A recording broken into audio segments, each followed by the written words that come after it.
Good morning. Welcome to Amir Shakil 5858. I am Amir Budnam.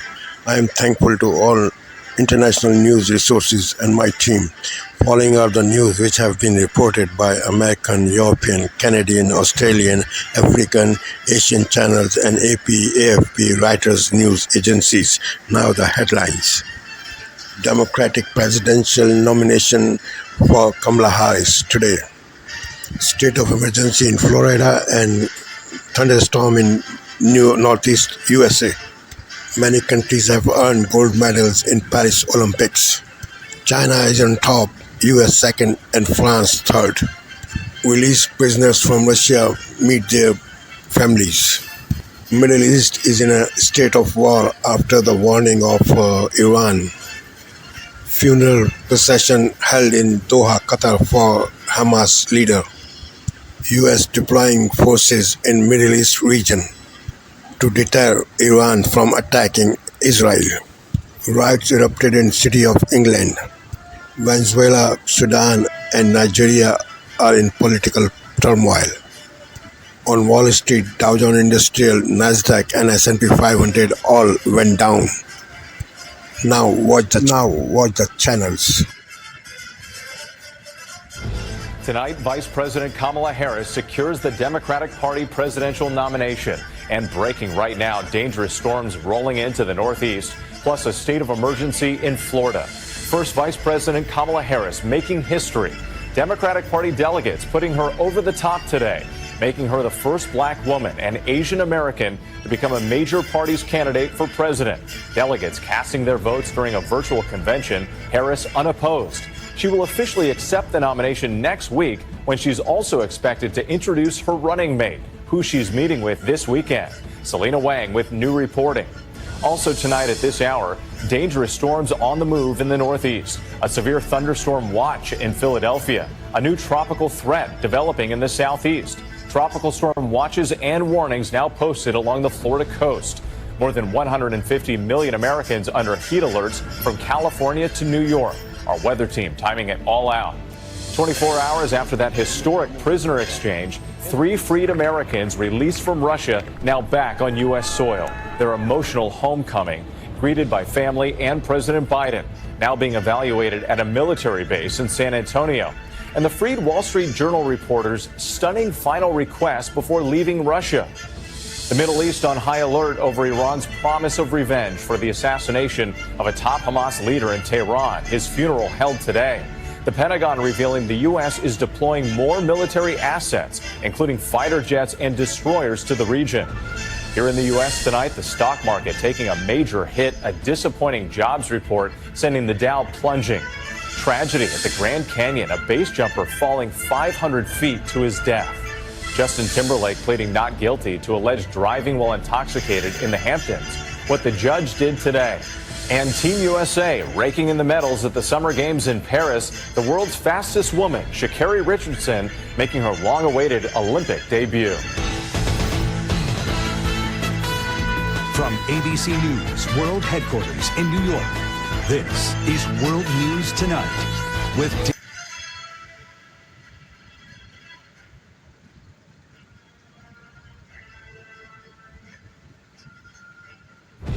Tonight, Vice President Kamala Harris secures the Democratic Party presidential nomination. And breaking right now, dangerous storms rolling into the Northeast, plus a state of emergency in Florida. First, Vice President Kamala Harris making history.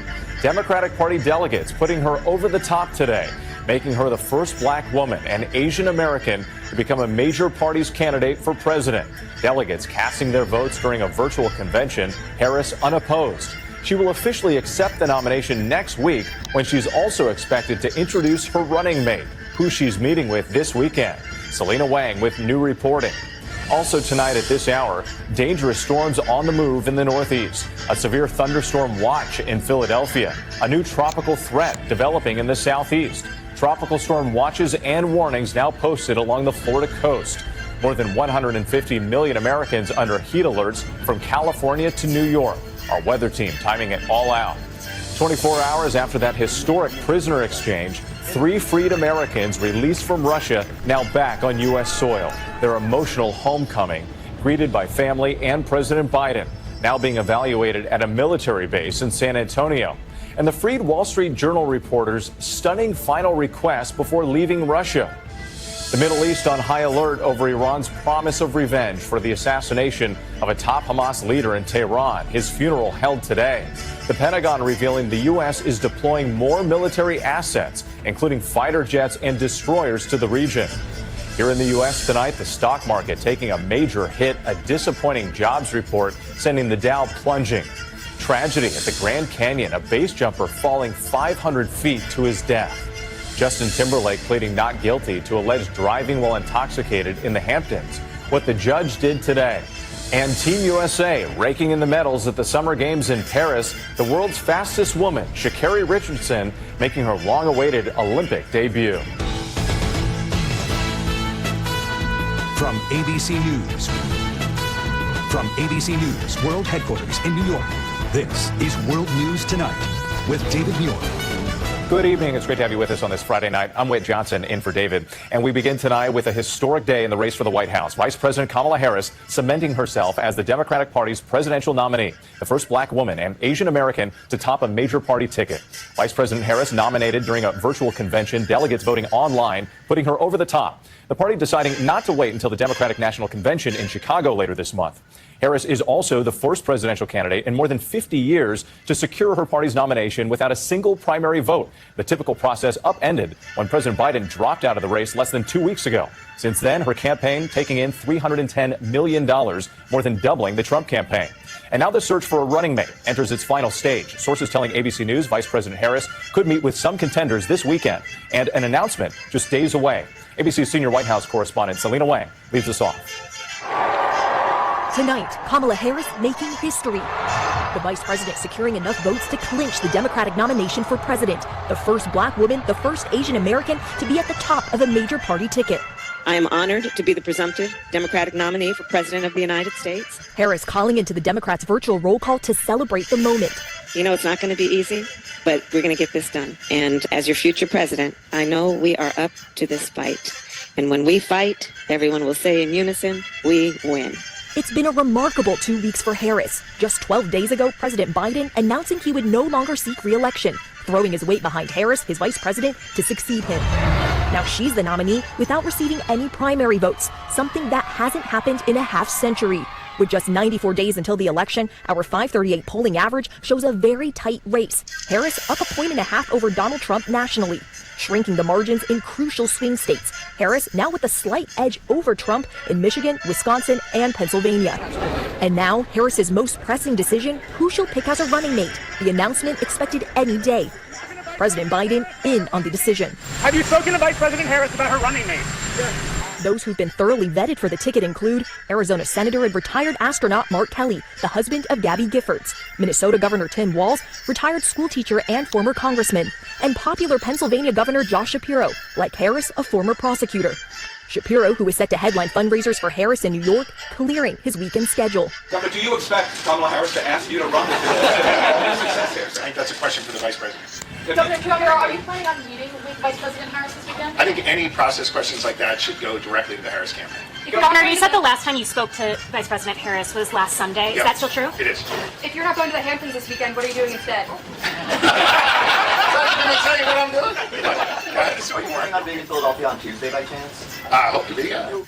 Certainly fielding plenty of questions there. Selena Wang joining us now from the White House. And Selena, Vice President Harris has said she will officially accept the Democratic nomination on Monday when this virtual roll call concludes. And you're learning more now about how she could make that big decision on a running mate. And Whit, this is one of the most critical decisions of her political career, a process that normally takes months, but she only has days. Sources tell me that this weekend she has some in-person meetings with some of those top contenders here in D.C., including with Pennsylvania Governor Josh Shapiro. And from there, she is wasting no time. She's hitting 7 battleground states in just 5 days with her new running mate, starting on Tuesday with Pennsylvania. Whit. All right, Selena, thank you. Also developing tonight, the dangerous weather threats at this hour. We're tracking new thunderstorms moving into the Northeast. Florida also bracing for a tropical threat this weekend, a state of emergency in effect. And more than 150 million people under heat alerts from California to Florida to New York. Let's get right to meteorologist Lee Goldberg from our New York station WABC. And Lee, there are severe weather watches in effect right now.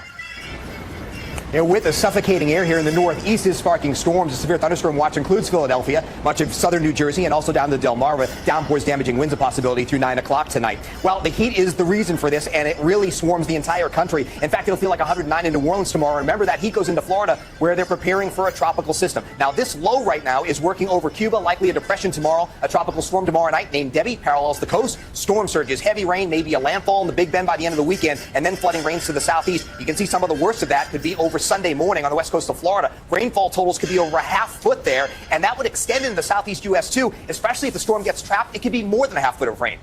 An active few days ahead. Lee Goldberg, thank you.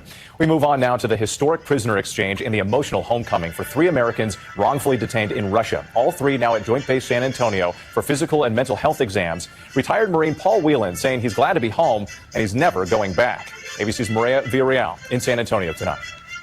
Tonight, the 3 Americans wrongfully detained by Russia in San Antonio, Texas, grateful to be back on American soil. I'm glad I'm home. Yeah. I'm never going back there again. The military explaining what's next for them at Brooke Army Medical Center. We'll spend some time here at Joint Base San Antonio, really doing some medical checks, make sure everything's good. There will be physical checkups, mental health support, and the time needed to decompress. It comes after the largest, most complicated prisoner swap since the Cold War. Mr. President. Once the Americans were safely on their way home, the president connecting them with their families. I miss you so much. We're in the Oval Office. Then, just before midnight, the emotional homecoming at Joint Base Andrews. Paul Whelan, who had spent nearly 6 years in a Russian prison, finally back in the U.S. President Biden giving Whelan the American flag pin from his own jacket. Journalist Alsu Kumasheva running to embrace her family, reunited on her daughter's 13th birthday. And Wall Street Journal reporter Evan Gershkovich hugging his mother and lifting her off the ground. What about the show of support? Yeah, it's overwhelming. Gershkovich was falsely accused of spying in a sham trial. The Wall Street Journal revealing before he was freed, the young reporter boldly requested an interview with Vladimir Putin, the man behind his imprisonment. At least a dozen Americans remain jailed in Russia, including Mark Fogel, a teacher serving 14 years for possession of marijuana that had been prescribed by an American doctor. His 95-year-old mother shocked that Mark didn't come home. I thought when they were releasing that many prisoners, one of them would surely be Mark. But it wasn't. Today, President Biden saying he is determined to keep working on Fogel's case. We're not giving up. We're not giving up on that. The families also traveled here to San Antonio and are stayed at hotels near Brooke Army Medical Center, the facility you see right behind me. That way they can visit their loved ones whenever they want, and also so they can participate in some of the therapy that these former prisoners are going to go through in that reintegration process. An emotional 24 hours for those families. Maria, thank you. There is late-breaking news to report tonight, and for details on what is a developing story, we go to ABC's Juju Chang. In a stunning turn tonight, Defense Secretary Lloyd Austin has revoked the controversial plea deal for the alleged 9/11 mastermind and 2 accomplices. That deal, reached earlier this week, would have allowed Khalid Sheikh Mohammed and the 2 others to avoid the death penalty in return for pleading guilty for the murders of nearly 3,000 people in the attacks on September 11. Austin took over the responsibility for the case and wrote in a memo, quote, "Responsibility for such a decision should rest with me," and said effective immediately he's withdrawing the 3 plea deals approved Wednesday. Some families of the victims had expressed outrage that the suspects would not receive the death penalty. Once again, Defense Secretary Austin revoking that plea deal. Juju, thank you. News tonight about the U.S. economy and a sharp drop in the stock market fueled by lower than expected jobs numbers and now growing concerns the Fed may have waited too long to lower interest rates. The Dow plunging 610 points today. At one point, it was down more than 900. Let's get right to ABC's chief business correspondent, Rebecca Jarvis. Rebecca, walk us through what happened today. With that disappointing jobs report put talk of recession back on the table on Wall Street. Employers added just 114,000 jobs in July, well below the 185,000 forecast. The unemployment rate increased to 4.3%, which is still low, but it shows joblessness has jumped more than 0.5% since January, something that just doesn't happen in a healthy economy and historically a sign a recession is imminent. On Wall Street, the selling was broad-based, but the tech names, some of those high flyers earlier this year, were some of the hardest hit today, and you put it all together, and it is a signal the Fed is likely to cut, perhaps even aggressively, come September. All eyes on that Fed decision. All right, Rebecca, thank you. Overseas now to the Middle East on high alert as Iran vows revenge for the assassination of a top Hamas leader in Tehran. The Biden administration promising additional military assets to help defend Israel, while the president is also trying to de-escalate tensions in the region. ABC's Matt Rivers in Tel Aviv tonight. Tonight, the Biden administration bracing for a potential escalation in the Middle East. The Pentagon announcing it will deploy additional U.S. cruisers, destroyers, and fighter jets to protect Israel. The secretary will be directing multiple forthcoming force posture moves to bolster force protection. It comes as Iran and its allies promise to retaliate following the assassination of top Hamas political official Ismail Haniyeh in Tehran. In April, Iran coordinated an unprecedented direct attack against Israel in response to a deadly strike on the Iranian consulate in Syria. The U.S. and its allies helping intercept nearly all of the more than 300 missiles and drones targeting Israel. Amid concerns of another Iranian retaliation, today Haniyeh's funeral prayers taking place in Doha. Sources say Haniyeh was killed by an explosive smuggled into his room at an Islamic Revolutionary Guard Corps guest house. The device stashed inside roughly 2 months ago as part of an Israeli plot, as first reported by the New York Times. The assassination threatening to upend ceasefire negotiations between Israel and Hamas. President Biden saying he fears the violence could escalate. There's a chance for a ceasefire ruined after the assassination of Haniyeh. It's not helping. And with the Pentagon not providing any specific timelines for when those additional military assets will be put in place. Meanwhile, across Israel tonight, authorities urging people to stay close to their safe rooms and have a couple days provisions on hand in case of power outages. Matt Rivers, thank you. Tonight, the head of the Secret Service holding a rare press conference after the attempted assassination of Donald Trump. Ronald Rowe saying while local police were trying to find the suspect, the Secret Service had no idea the shooter was on the roof or that he had a gun. Here's ABC's Chief Justice correspondent, Pierre Thomas. Tonight, the Secret Service acknowledging that their agents could not hear radio traffic in the moments as local police desperately tried to find the men who would soon attempt to assassinate former President Trump. There was really a big sense of urgency going on, and the state and locals were doing everything they possibly could to try to find the assailant. In fact, the Secret Service had no personnel in a key command post where the radio traffic about shooter Thomas Matthew Crooks was being listened to.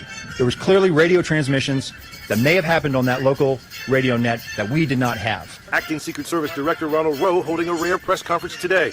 And while he continued to express concerns that local police may have had a vantage point to clearly see the shooter on the roof with a rifle, he again laid the blame for the overall failures squarely at the feet of his agency. In no way should any state or local agency supporting us in Butler on July 13th be held responsible for a Secret Service failure. And with this blunt assessment, as we approach the Democratic National Convention, the director warning that we're in a, quote, unprecedented threat environment. Pierre Thomas in Washington, thank you. Now to Team USA grabbing more medals at the Summer Games in Paris. Attention turning to track and field and the world's fastest woman, Sha'Carri Richardson, finally making her Olympic debut. Here's ABC's Maggie Rulli in Paris. Tonight, Team USA leading the medal count. Regan Smith winning silver in the 200-meter backstroke. But the game's home country, France, not far behind. Breakout star Léon Marchand winning his 4th gold medal in Paris, bringing President Emmanuel Macron to his feet during the 200-meter individual medley. And his breaststroke is magnificent.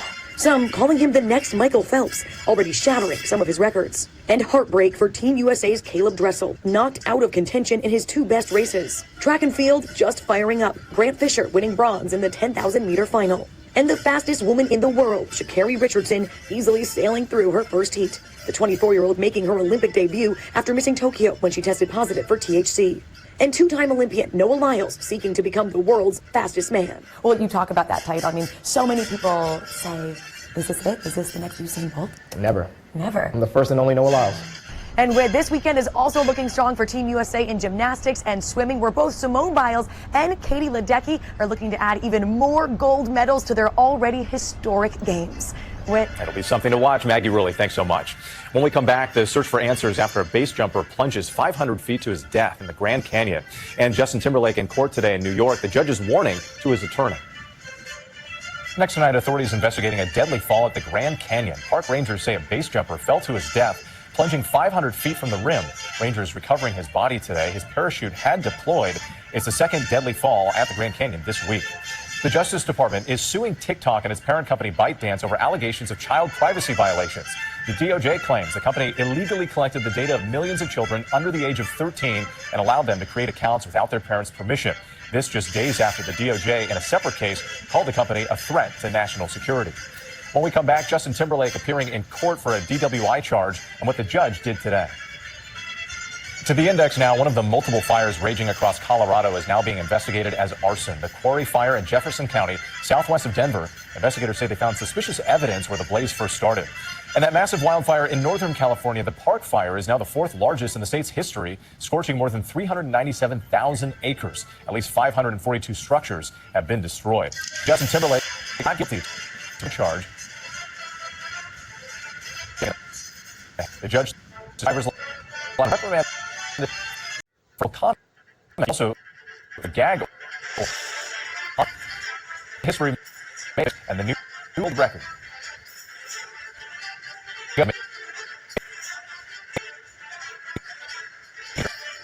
All smiled.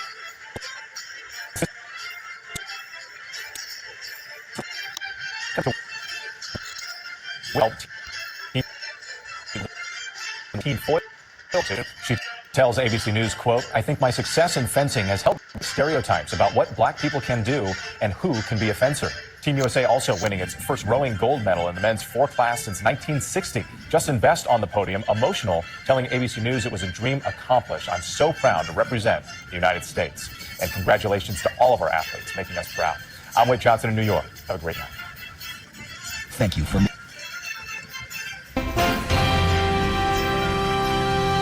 Good evening. I'm Jeff Bennett. Amna Nawaz is away. On the NewsHour tonight, economic warning signs, slower job growth and rising unemployment put more pressure on the Federal Reserve to cut interest rates. Americans who were detained in Russia arrive home. We speak with the family of one of those released. My sister and I are so over the moon and happy to have her back. It's unbelievable how much we've missed her. And the Harris campaign pivots from labeling Donald Trump a threat to democracy and leans into calling him weird. What we're seeing here is a way to talk about this that is still on message, it's still on the theme, but there's some joy, there's some mirth, and there's some verve to it.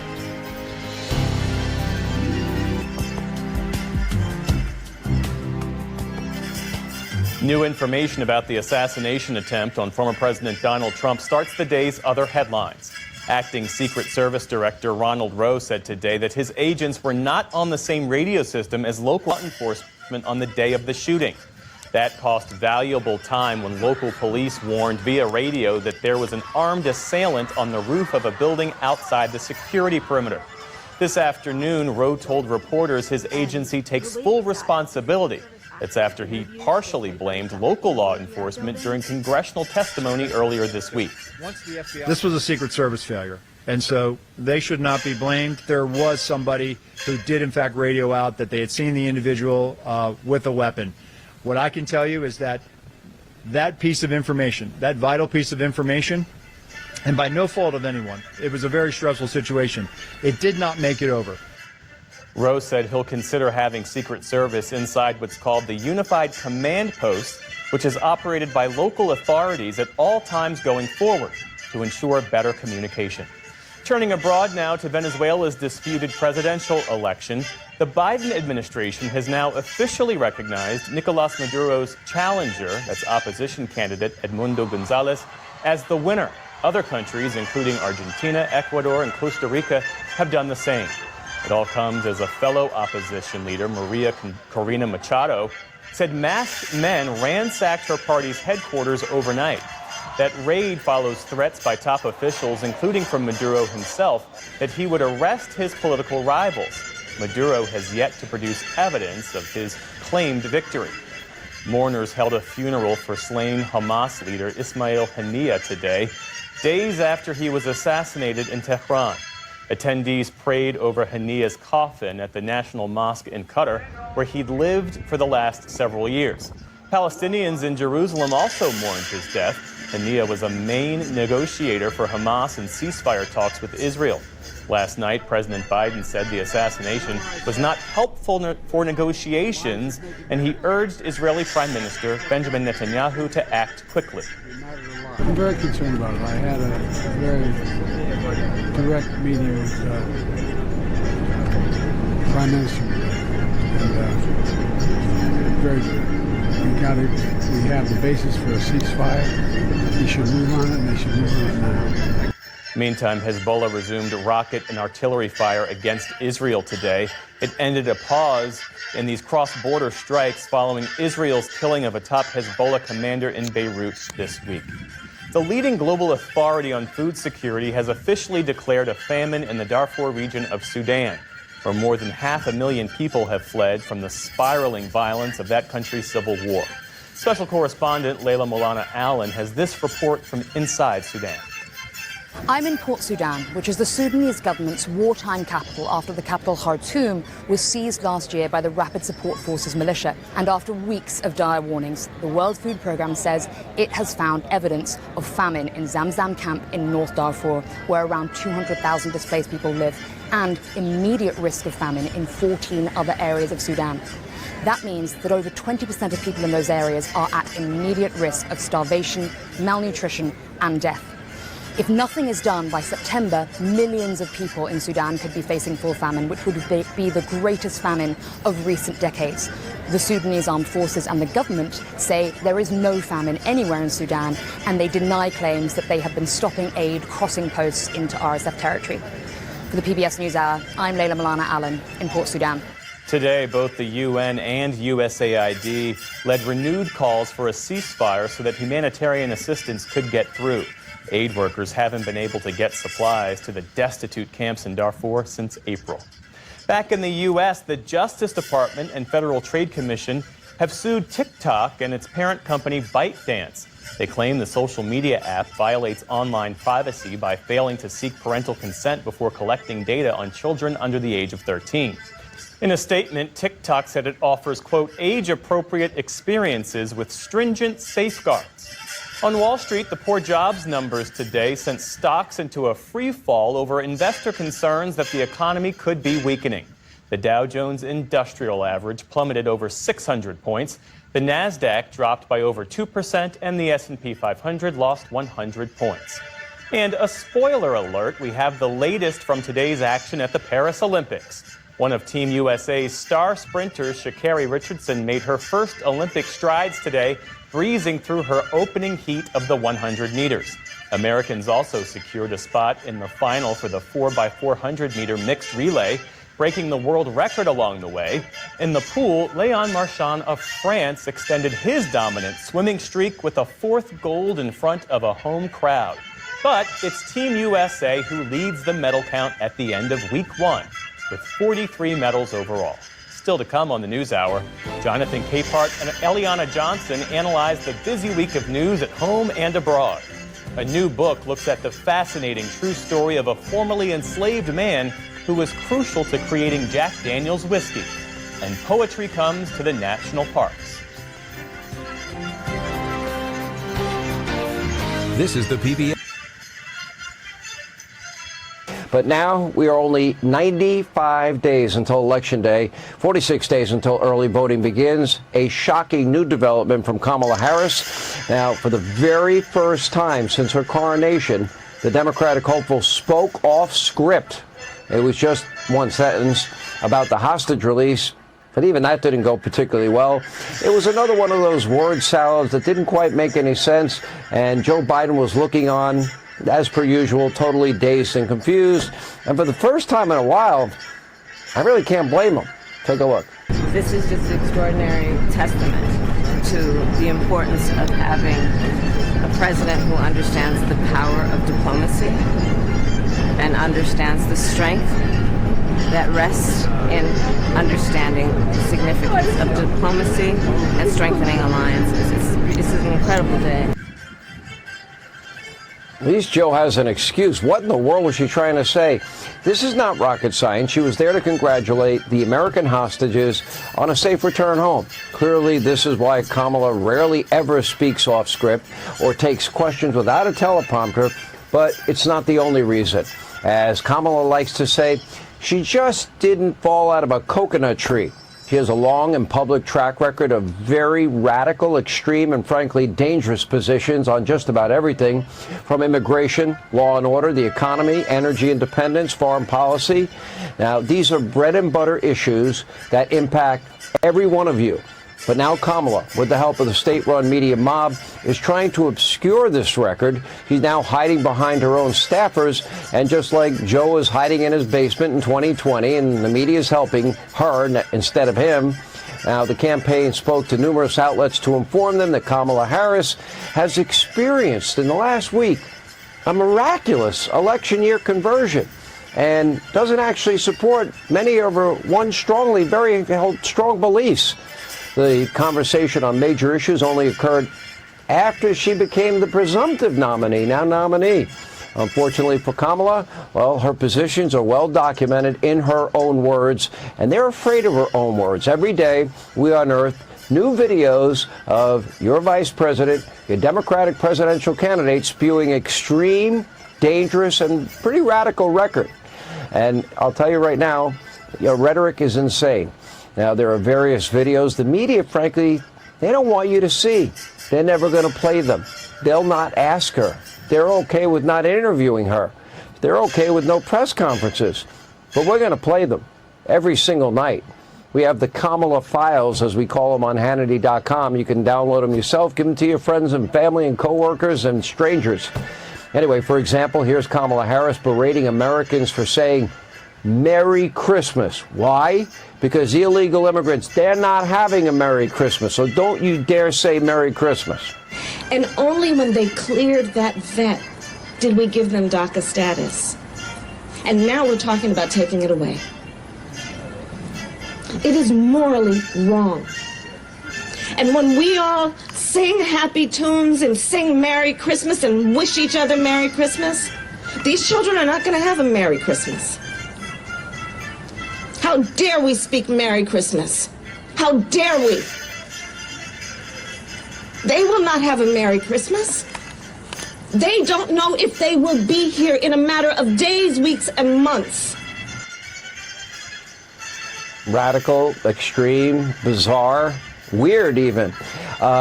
Don't you dare say Merry Christmas. Short time later, Kamala would be appointed as border czar. And can you believe it? Our border, along with the entire immigration system, is now nothing but an unmitigated disaster and a huge national security threat, a clear and present danger to every American. But that didn't stop her campaign from releasing a somewhat laughable ad touting her record on the border, except they don't tell the truth. Here's my message to the Harris campaign. Pay attention. Politicians lie, numbers don't lie.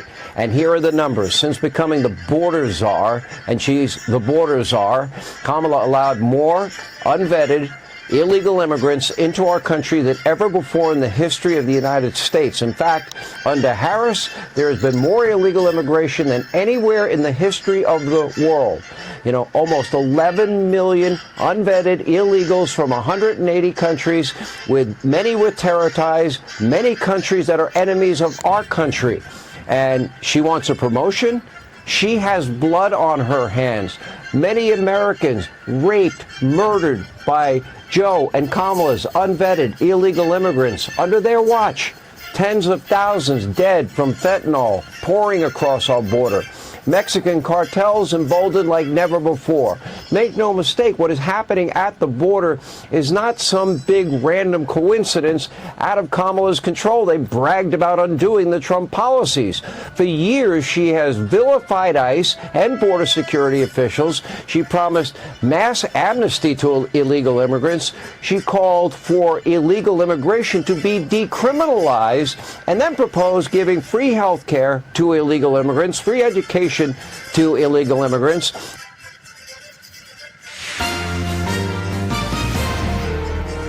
On this Friday night, new revelations in a Toronto terror case. And this is yet another alarm bell going off. The questions about one suspect's ties to the so-called Islamic State and how he became a Canadian citizen. An imminent threat in BC, a wall of water, an unstable dam, the towns and the fish in danger. Rocky times in the Rockies. It feels pretty quiet for August. What's ignited a bummer summer for some Alberta communities. And Canada's mounting Olympic medal count. Who's hauling the hardware home? Global National, reporting tonight. Need to now.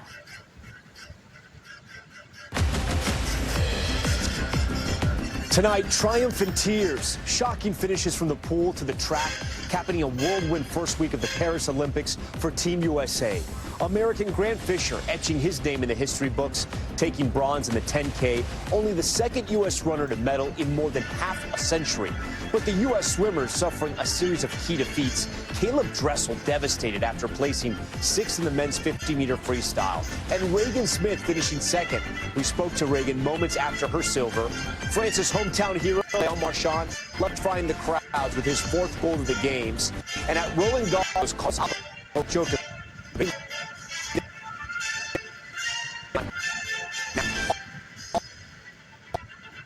historic swap with Russia, arriving stateside overnight. Wall Street Journal reporter Evan Grishkovich, his mother, Armac.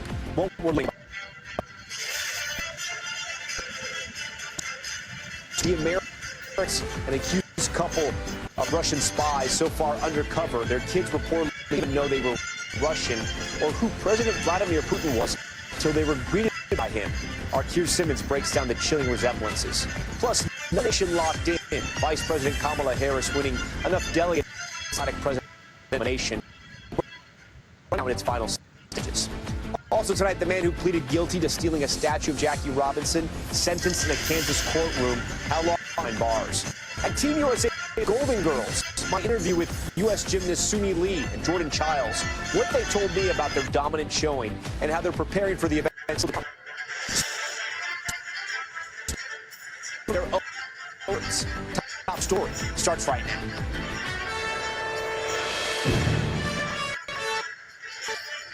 Tonight.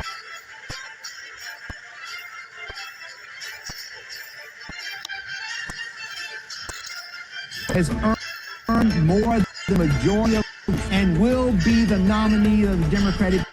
And a new year in the race for campaign cap as Kamala Harris more than doubles the amount raised.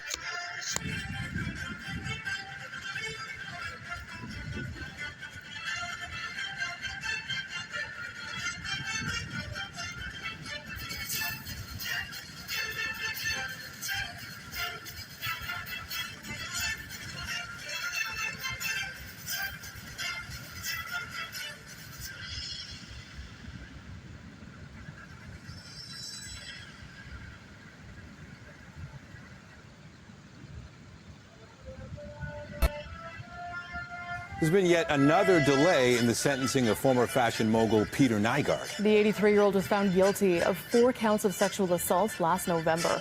As CTV's Janice Golding reports, Nygard and his victims won't learn his fate until at least September. Peter Nygard's fate is still up in the air after his sentencing hearing was postponed until next month. The 83-year-old appeared via Zoom in virtual court. The disgraced fashion mogul could be seen lying in his hospital bed at the Toronto South Detention Centre, covered in blankets and clad in an orange prison jumpsuit with a visor obscuring most of his face as lawyers discussed an adjournment. Court heard that Crown Attorney Neville Gowalla was out of the country and could not be present and had therefore requested the adjournment to find a date when all counsel would be available. Justice Robert Goldstein agreed to an adjournment until September 9th, but added, "It will happen. It will be in person. Mr. Nygard will be there in person." Nygard was convicted by a jury last November of 4 counts of sexual assault, namely of attacking 3 women and a 16-year-old girl at his former Toronto headquarters between the 1980s and 2005. A Crown attorney had described Nygard's behavior as predatory, saying he'd used his wealth, his privilege, his resources, and his reputation to his advantage. The octogenarian was acquitted of a 5th count of sex assault as well as one of forcible confinement. The founder of Nygard International is also facing charges in Montreal and Winnipeg, as well as New York. The Crown has urged a judge for a 15-year prison sentence. The defense, meanwhile, is asking for 6 years. Janice Golding. Mike, you're in a hotel with your pets. Your wife is at your daughter's home in Edmonton. How's your family doing? I mean, all things considered, pretty good. Our youngest daughter, she's 24. She lost her home in the fire as well. And our middle-aged daughter, her house is still standing, and her husband is in Jasper currently erecting fences around some of the hazardous sites. Everybody's situation is so complicated and so different. Julie, your husband is staying in Hinton, just outside Jasper, heading in there to do work. You're with the kids in Summerland. How are you coping? We're doing relatively well. We, I guess, are looking at this as an extended holiday. a summer holiday. We're with family right now here in Summerland, and we have been graciously allowed to stay in some complete strangers' homes for a little bit too, just to get our feet a bit settled and for the kids to find a bit of a routine. Yeah, Julie, explain that to us a little bit more. How did it come about that a stranger opened their doors to you and your kids? So we have a friend here in Summerland who's actually from Jasper. She's originally from Jasper. Her name is Nicole Sales. And I reached out to her when we first got here and just asked her to see if she had any moms that could help us out while we were, looking for clothing and looking just for different activities to do with the kids. And in her post that she had put in a mom's group on Facebook, there were a lovely couple that had decided to allow us to stay for the month of August, actually. So they've opened their homes to us, and so we have a lovely 2-bedroom apartment with kitchen, and we're here with my mom as well and our dog Winston. That's a terrific story. Now, Mike, I'm sorry to hear that your pedals furiously to Olympic gold.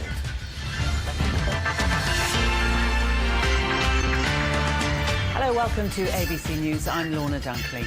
The second day of this year's Garma Festival is underway, and it began with a keynote address from the Prime Minister. It's Anthony Albanese's first trip to Garma since the voice referendum failed last year. Reporter Kirsty Wellower joins us now from Arnhem Land. Kirsty, hi there. What did the Prime Minister have to say? Yes. For that, and as Kirsty mentioned, we are expecting the NT Police Commissioner to speak in just over an hour's time. We'll bring that to you here on the ABC News channel. In other news, police are treating a fatal shooting of a man in Melbourne's northwest last night as a targeted attack.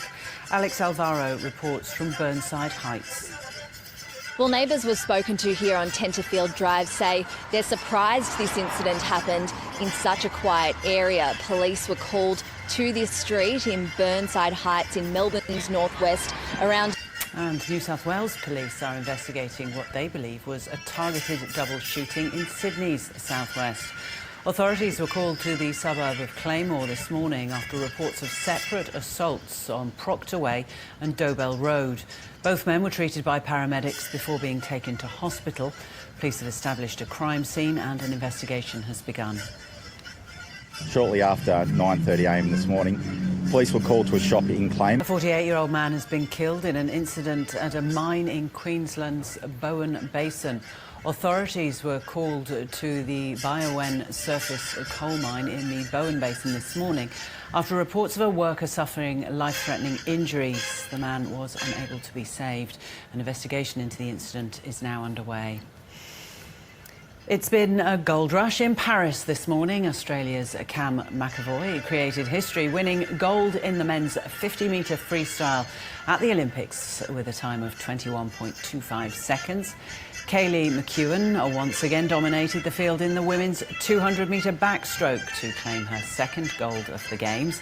It's her fourth career individual gold medal, making her the most decorated individual Olympic swimmer in Australian history. Meantime, Saya Sakakibara has won Australia's first Olympics gold medal in BMX racing in history. She made up for her 2020 Tokyo Games heartbreak by leading the pack from start to finish to produce a dominant time of 34.23. The 24-year-old's family describes her as an extremely strong person. It was so good to see her enjoying this big event. I knew she always had the skill to do it, and today was the day she put it. Let's and Amanda Shalala have more now from Paris. We've just witnessed a truly special moment here at the Paris Games. Saya Sakakibara claiming Olympic gold in the BMX. Amanda, talk us through it. This was a really beautiful moment, Tom. Sakakibara was dominant throughout all of the racing today and all her semi-final runs. And then in the final, she was streets ahead of the rest, really. US Defense Secretary Lloyd Austin has revoked a plea deal agreed earlier this week with the man accused of masterminding the September 11th terror attacks. Khalid Sheikh Mohammed and two of his accomplices have been in custody since 2003, being held at Guantanamo Bay. On Wednesday, the trio reportedly agreed to plead guilty to conspiracy charges in exchange for a life sentence. But according to a memorandum signed by Austin on Friday, that deal has now been revoked. History's been made in the US, with Kamala Harris securing enough pledges to become the Democratic presidential nominee. The vice president is the first black and first South Asian woman to top a presidential ticket. North America correspondent Barbara Miller has more from Washington. Since Joe Biden stepped aside less than 2 weeks ago, no other challenger emerged to Kamala Harris, so she's really been able to rally support around her. But the delegates who were supposed to, after the primary process, back Joe Biden to make him formally the nominee, they had to officially say that they were now backing Kamala Harris.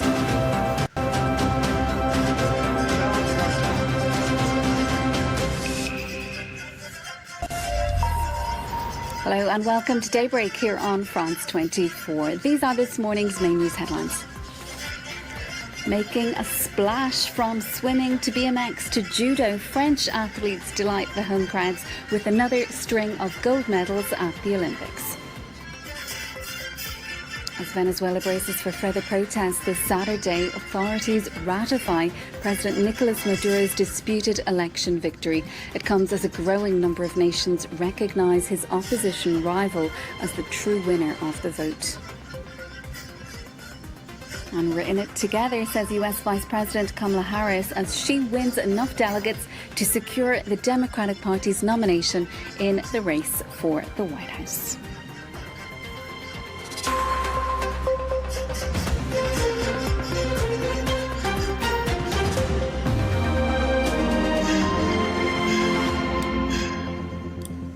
First this hour to what was a sensational day for the host nation at the Paris Olympics on Friday. French swimming sensation Léon Marchand has won his 4th gold medal for France with an emphatic victory in the 200-metre individual medley. He's the first male swimmer since American record breaker Michael Phelps at Beijing 2008 to win 4 individual golds in a single games. Let's hear from some of the fans. Incredible. It was a crazy atmosphere. Frankly, it was incredible. Léon Marchand is the king. We are so proud to be here. He's really able to make us feel emotional, even for us who don't really follow swimming. It's crazy. We're really proud of him. I'm proud to be French. It was a crazy atmosphere. There are no words. It's fabulous what this young man is achieving. 4 medals. It's really fantastic. Meanwhile, Joris Daudet led a French clean sweep of the podium in men's BMX racing on Friday, finally bringing French riders the Olympic medals that had so long eluded them. His compatriots took silver and bronze in front of an ecstatic home crowd. Another local hero, Teddy Riner, claimed a record 4th Olympic judo gold medal for France on Friday.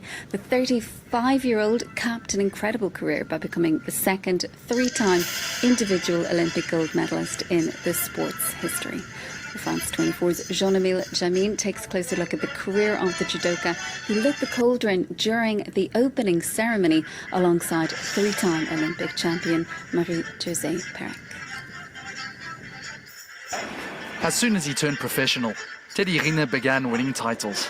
In 2007, at just 18 years of age, he became European and then world champion, the first of many medals for the judo star. 4 more followed in Europe and 10 more on the international stage. But it was at the Olympic Games that Riner carved out a place for himself in the pinnacle of French sport. After a bronze medal in Beijing, he climbed to the top of the podium in London in 2012. Then again in Rio 4 years later. And when he's not shining individually, the 203-centimeter, 140-kilogram man knows how to win as part of a team. In Tokyo, although he had to be content with bronze in his category, he was part of France's victory over the Japanese hosts in the final of the mixed team competition. But that wasn't enough to satisfy the motivated Riner, who was eager to take part in his own competition in Paris. On the eve, he explained the sacrifices he made to be in top form. I've changed the way I train. I've gone abroad. I didn't have much time to see my family, but the objective was to make a success of these games in Paris. And that goal was achieved with this latest gold medal. Teddy Riner becomes the first triple Olympic heavyweight champion. And on Saturday, he will attempt to win the team event. A further confirmation of his status as the best judoka in history. Well, it's a far cry from what business owners had expected when they first heard that the Olympics were coming to Paris. While millions have travelled to the French capital for the Games, unions representing restaurants, bars and taxi drivers say tourists are staying away, leaving many small businesses struggling to make ends meet. Antonio Kerrigan has the story. With Olympic venues packed out to the rafters, the world's fifth most visited city has managed to up its game this year. 20% more tourists visiting the metropolis this July than last July, including 15% more French tourists. Hotel occupancy peaked at 90% on the opening weekend of the Games, now down to 82%, but with prices still far higher than usual. But other sectors who hope to capitalise haven't seen the windfall they were expecting. For instance, with the Olympics laying on cars to transport VIPs and free shuttles in certain places for stadium goers, taxi drivers have been waiting hours to find customers. This month, we've suffered a loss of 40 to 50%, so we can't even cover our costs. Taxi drivers' unions have lodged a request for government compensation. Another damper on the much-heralded boom, tourists with one eye on the budget. We've noticed that Olympic tourism is mostly backpack tourism. I say that without any negative connotation. They've spent a lot on transport to get here, on transport to get around Paris, on their accommodation and their tickets. So there isn't much left for food. Restaurants in the city centre have seen an uptick in customers since the lifting of widespread road closures around the opening ceremony, but they say they are far from reaching capacity. On Thursday, the government looked to reassure, promising longer-term economic benefits. In London, there was an uptick in tourism for 4, 5, 6 years after the Games. And when we see the image of Paris and France that we're showing the world with our Olympic venues in the heart of the city, in beautiful locations, we can obviously expect benefits for our tourism and our economy in the years to come. Neighbourhoods around Olympic venues are of course benefiting from the inrush of tourists, like here in La Villette and Seine-Saint-Denis. Let's move on to other world news. After ratifying Nicolas Maduro's election victory, authorities in Venezuela are braced for fresh protests this Saturday as both the president and opposition call on supporters to take to the streets. In an escalation of violence against Maduro's rivals, masked assailants ransacked the headquarters of the opposition on Friday after several nations joined calls for proof of the president's claim that he won last Sunday's disputed election. Charlotte Hughes has the latest. Several other countries, including Ecuador, Uruguay and Costa Rica, have also argued that he won the most votes. It's the latest unrest linked to an attack that left 3 young girls dead earlier this week. Several police officers have been injured in the English city of Sunderland after rioting erupted last night. 8 people were arrested following the violence, which saw a police station targeted, cars set alight and projectiles hurled at officers. Liza Kamenov has the latest. Beer barrels thrown at police, cars on fire and the shouting of Islamophobic slurs. These were the scenes in Sunderland on Friday as a mob of anti-immigrant protesters clashed violently with officers outside a mosque. It is one of a dozen protests planned by far-right supporters following a mass stabbing in Southport that killed 3 young girls and is fueled by anger over the tragedy and online disinformation about the attacker's Muslim background. The anti-Islamic violence prompted hundreds of mosques to step up security amid fears of more demonstrators, like in the city of Liverpool, where residents banded together to protect their local mosque. I see fascists on our street, that's why I'm here tonight. Them people who turned up the other night, it was so disrespectful. We're here today just showing solidarity with the Muslim community. You know, we feel terrified at the moment. You know, the threats that are being made, and you know, I think it's not what this city is about. a country that will not allow understandable... The UK government has condemned the violence in recent days, with the Interior Minister warning on Platform X that the protesters would pay the price.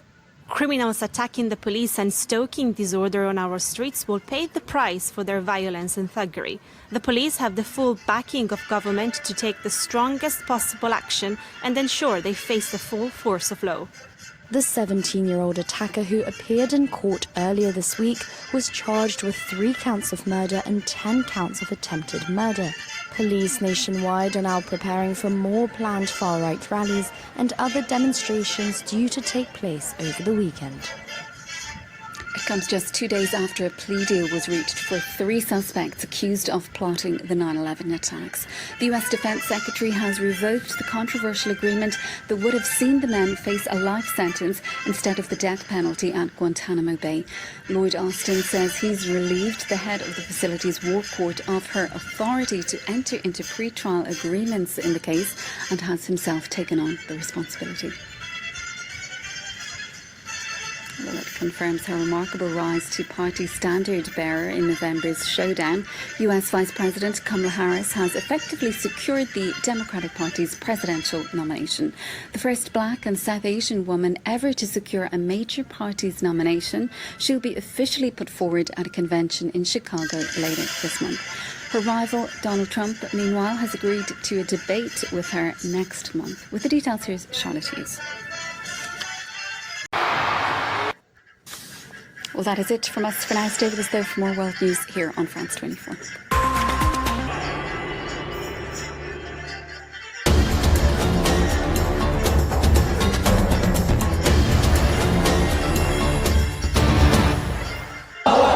Hundreds of Somalis gathering in the capital Mogadishu on Friday to express their outrage at the assassination of Hamas's political leader Ismail Haniyeh. He died in an airstrike in Tehran on Wednesday, hours after attending the inauguration of the new Iranian president. I'm unable to express my emotions today because as Muslims our feelings are very tense. We are deeply sorry for the killing of the Hamas leader. While the Palestinian group and its allies have blamed Israel, it has yet to claim or deny a role in Haniyeh's death. We urge all Muslim communities worldwide to organize themselves and hold large demonstrations to show unity. We gathered here to express our support for our Palestinian brothers and sisters, and specifically for Hamas and Gaza. The demonstrators announced Israel, carrying Palestinian flags and banners with images of the slain Hamas leader.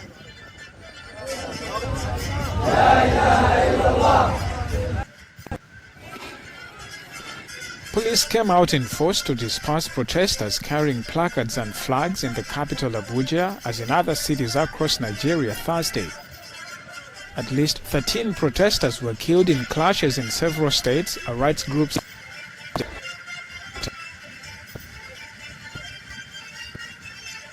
that were reported by witnesses, families of victims and lawyers. Authorities only confirmed 4 deaths. Security forces imposed a curfew in the northern states of Kano and Katsina after the looting of government and public properties. 1 police officer was killed and several others injured, police said. Inspired by Kenya, the protesters rallied to show discontent with government policies, which they blame for creating rampant inflation. The removal of a fuel subsidy and a currency devaluation by President Bola Tinubu has increased hardship on ordinary Nigerians. Before Thursday, the government had indicated it was ready for a dialogue. The ongoing violence in Sudan has lasted for more than 15 months, causing significant obstacle to humanitarian aid and leading to famine in parts of northern Darfur, particularly in Zamzam IDP camp south of El Fasher, as reported by the Famine Review Committee of the Integrated Food Security Phase Classification. They took everything from the houses, even the beds. People here, they came back, they started coming back to them houses, but unfortunately they don't have anything inside, and even they don't have job because of the war. So we started supplying them with the food. The World Food Programme is quickly enhancing its emergency effort to save lives in conflict-affected Sudan by boosting the level of aid provided by exploring new, effective methods to deliver urgent support to millions throughout the nation. Our biggest challenge is the continuation of the conflict, which is hampering our movement as well as our humanitarian supplies. So we call on the parties for an immediate cessation of hostilities that would allow humanitarians to access these communities, some of whom are trapped, and it's very challenging to reach them at this time of the year when the roads are impassable. So far in 2024, WFP has provided food and cash aid to over 4 million IDPs, refugees and at-risk populations throughout Sudan.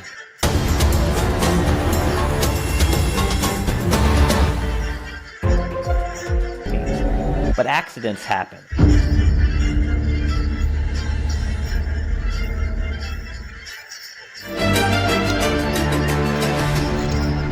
Headline news this hour.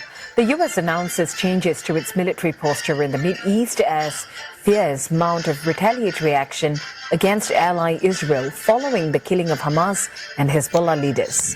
Efforts intensify to dial down tensions in a bid to avert an all-out war.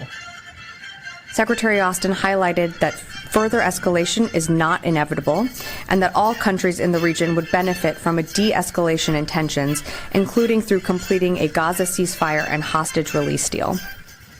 Now, Kamala Harris says she's honored after securing enough votes to become the Democratic Party's nominee for November's U.S. presidential election. You returned your nomination petitions at lightning speed. You made your voices heard. And what you said was clear. We are not going back. We have to send Kamala Harris to the White House. 4 people rescued days after deadly landslides hit India's Kerala state. The death toll climbs past 300 as search operations intensify for those still missing. And that's the latest from the CNN newsroom.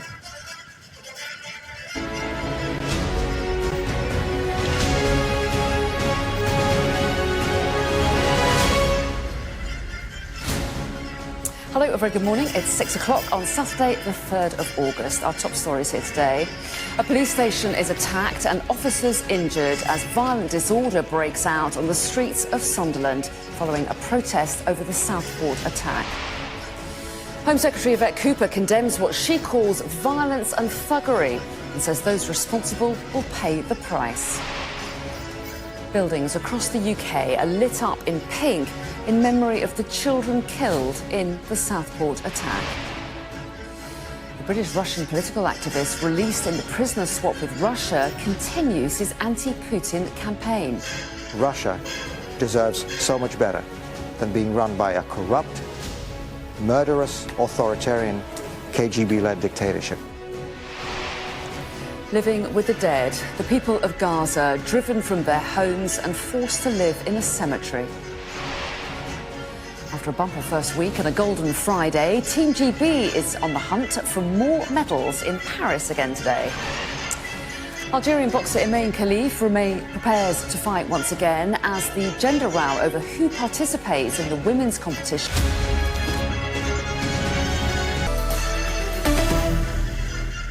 This is DW News and these are our top stories. Kamala Harris has officially secured enough support from Democratic delegates in the US to win the party's presidential nomination. She received enough votes from party delegates just 2 days into a 5-day virtual roll call. Her nomination will be finalized next week. 3 of the Russian prisoners freed as part of a major swap on Thursday have held a press conference at DW's headquarters in Germany. While grateful to be freed, they expressed misgivings about leaving the country where many of their compatriots remain in prison. They went on to say they would continue to work for freedom in their homeland. Assassinated Hamas leader Ismail Haniyeh has been buried in the Qatari capital Doha. Thousands attended the funeral service, which also paid respects to his slain bodyguard. Hania had lived in exile in Qatar for many years. He was assassinated in what Iran says was an Israeli attack on Wednesday. You're watching DW News from Berlin. There's lots more on our website. Thank you for watching and privilege of your time. This is Amir Shakil 5858. I am Amir Woodman. Have a good life.